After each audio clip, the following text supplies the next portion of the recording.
Hello everyone and welcome to the next episode of Planet Zoo. Today we are going to build a dingo habitat, and again it is one of those habitats that you guys can download and put into your very own zoo. Today we are going to build an exhibit that is inspired by Ayers rock, or Uluru, how it's actually called. Yeah, so it's actually, it's not going to be like a 1x1 or at least kind of reminiscent building. It is really meant to be that one iconic build, like a big red rock, so to say, what draws the people to this habitat, but then it's all about it already. Also, I have to say already in advance, this is a little bit of a different kind of habitat in terms of how I do habitats. Normally, I don't really go into something that easy as this one is, but it's going to be very simple, but it has a certain reason why it is that way, and the reason is I want to keep it fairly, let's say, kind of accessible for you guys to be put into your zoos. I think I was just looking for the right word. I think the most important thing about this habitat is that it kind of becomes very versatile when it comes to how you set it up and how you put this into your zoo, because I'm also going to use that one in my franchise zoo very soon. Now, it can also be used for different animals if you ask me, so it can also easily be like a kangaroo habitat if you need it to be. Koala might not be the right decision to go in here, but you could also use the cassowary in here. So it is actually a versatile one, but I decided to go for the dingo. You will see why it is pretty versatile in the end. We are starting over here with a very intricate fence design. Since this habitat is going to be very blocky, rectangular, I wanted to have something that is looking a little bit more exciting to the sides, and that is this kind of swooping fence over here, which is always going to go in and out in terms of the fence design. And you can always go easily in and copy that one around if you want. I just wanted to make sure that this looks rather good for you, and also that little cover for your pathways. I quite think I might be deleting that in the end because it caused more problems than it looked good. So yeah, maybe I'm going to take that away at the end, but you will see that this became a very handy little thing, how to just copy this around and make this habitat look somewhat easy and nice. It's going to be a little bit of a sunken down habitat design, which mostly refers to the pretty easy design that you need, and also that is a little bit let's say it's a negative about this, but it's at the same time, it's not super negative. It's just like these animals require a lot of space, like a lot of space. You can see I was already trying to make this somewhat big, but due to the fact that this rock in the middle will take up some huge space, it definitely was a little bit of a problem to get the space together. And you will actually see how this in the end will lead into a little addition that I have done, which is not on camera, which basically you will see when we are jumping from the time lapse into the real-time part, because today's episode has a real-time part. You will see that there is a different thing happening. There is a change, and this change is basically down to the fact that I just needed to exchange some of the sizes and just make this habitat larger, so you guys can use it without having actually problems to maintain the animals happy. So yeah, I did this, but most of the work will now go into this rock. Make sure that this looks good. I think it looks fairly decent in the end. I'm quite happy with how that turned out. Like, obviously I only could use these new reddish rocks here, and was trying to make myself like a little palette of good looking rock faces, and then I was just like copying that into each other, making sure that this overall, I don't want to call it Ayers rock. It's just like a big red block, which makes you think of it at the first moment, but then again, it's something completely outstanding that you would technically have in a zoo, which is still doable and not like too crazy. I mean, sure, I could have gone for like a pretty huge one that draws all the attention towards this region, but that wasn't really the idea I had in mind. It just kind of was a little bit too much, if you ask me. I was a bit too weird. I tried to do something like that, like prior to recording. I tried this with the landscaping, but the landscaping had two main issues. Like the first one being, you could only use this habitat in the actual biome we are over here, because that's the only biome that carries this reddish sandstone-ish vibe to it.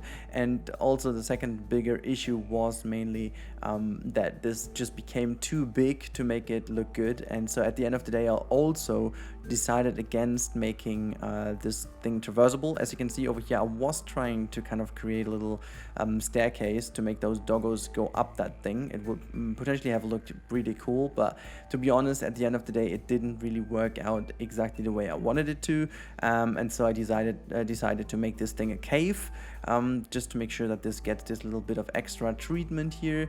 And yeah, just at the end of the day, I actually even opened this up to the other side as well, where there was a little idea I had in mind to make this just one-sided cave, but then again I just opened this up to both sides, creating a little bit more traversable area. And you might think that this video looks actually a little bit too straightforward, but I can tell you that I did a lot of testing already in advance, just because I found this a very interesting build, and I just wanted to make sure and I nailed it. It's a little bit like with the other episodes. I did a lot of testing this time around before I started recording. Like usually with those DLCs, when we got the early access, it's like, you know, it's really like I'm just going in and straight off record just because I'm so excited and I want my creativity to run wild.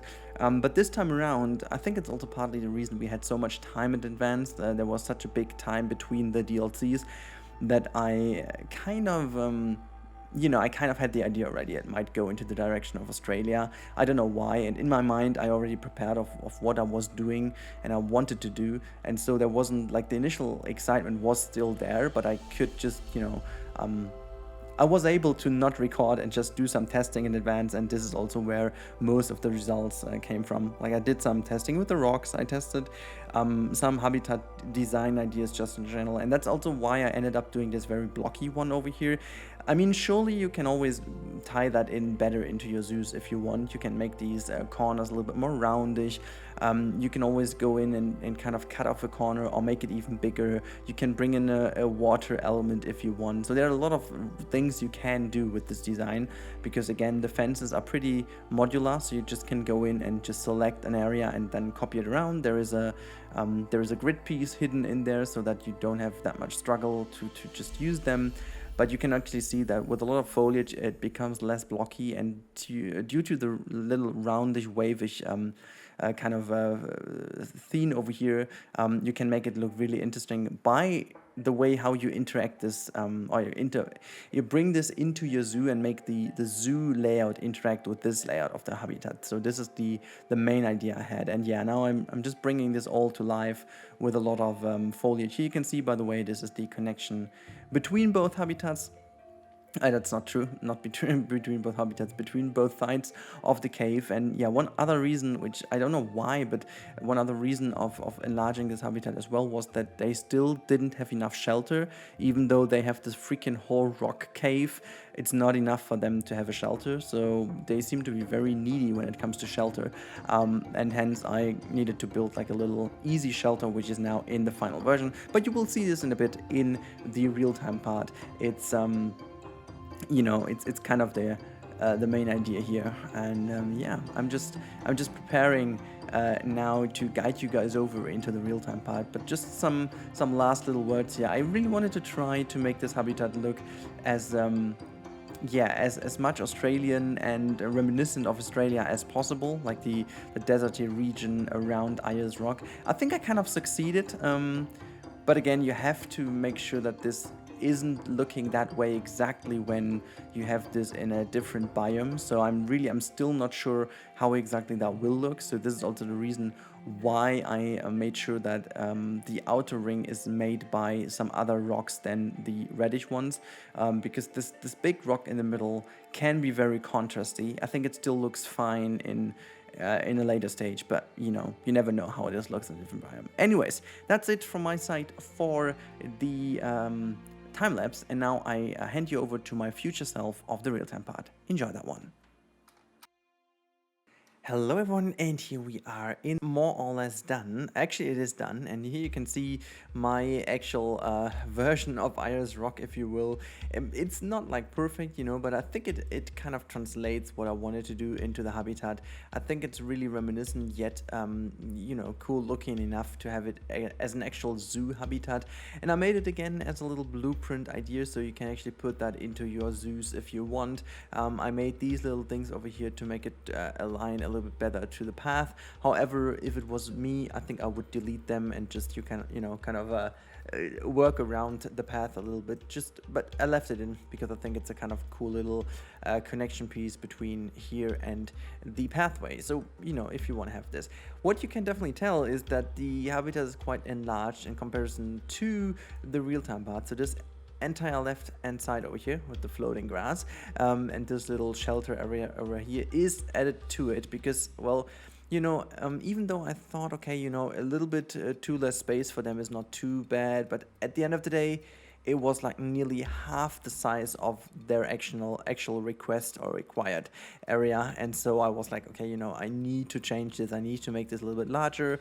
And so I made this over here to the other side. And yeah, it's a fairly large habitat, to be honest. It's also very blocky, like it's completely rectangular, which is very unusual for my habitats, but I think for this specific one I like it because the focus was made on these roundish lovely little fences over here. You can actually use in your zoos or whatnot. You can put some fences on, some lampposts on. You can put some bins and benches around here, so whatever you want. So I leave it as a little bit of a toolbox, and if you want to make it bigger or smaller, you can also easily do so. But yeah, as of now, I really like how this turned out. Let's just jump out a little bit and zoom out actually, and here you can see how the Ayers rock habitat turned out to be looking at the end of the day. I think it really is pretty cool looking.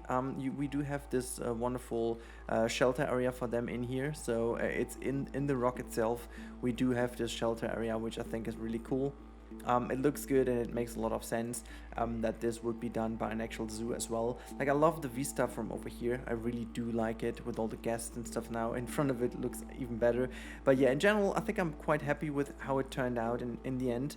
I think it really translates the idea. Also, the gate is, kind of easy, but still just a little bit Australian, not too crazy.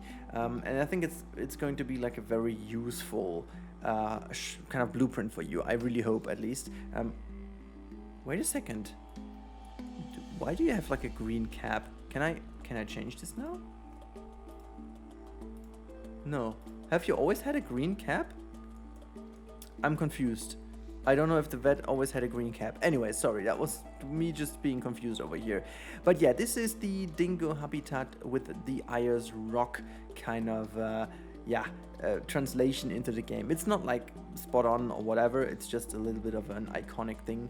But yeah, that should be it for the real-time part. That should be it for the video. I hope you guys enjoyed the dingo habitat. As always, let me know in the comments down below if you did enjoy. And also, if you're new to the channel or you are still currently watching my stuff without being subscribed, please consider subscribing. It helps the channel a lot, and it also helps me reaching that target of 50k soon. That would mean a lot to me. Actually, it would mean a world to me. So yeah, it would be awesome if you can help me with that. Other than that, have a wonderful time, everyone. Enjoy your day, and I see you in the next one. Thank you for watching this video. I really do appreciate it. I really hope you enjoyed it, and yeah, I was really happy to have you here. In case you enjoyed it and you haven't subscribed yet, make sure to consider subscribing. You can do it via this button here, and if you want to see more, there's some cool other stuff linked here for you. This is suggested for you personally. That's pretty cool. And in case you want to support the channel a tiny bit more, you can do it via this wonderful Hype Camel link over here. I really would appreciate it. And also, big thank you already to all the people who do already support the channel. Really do appreciate that. But now, have a wonderful time, guys, and I catch you in the next one.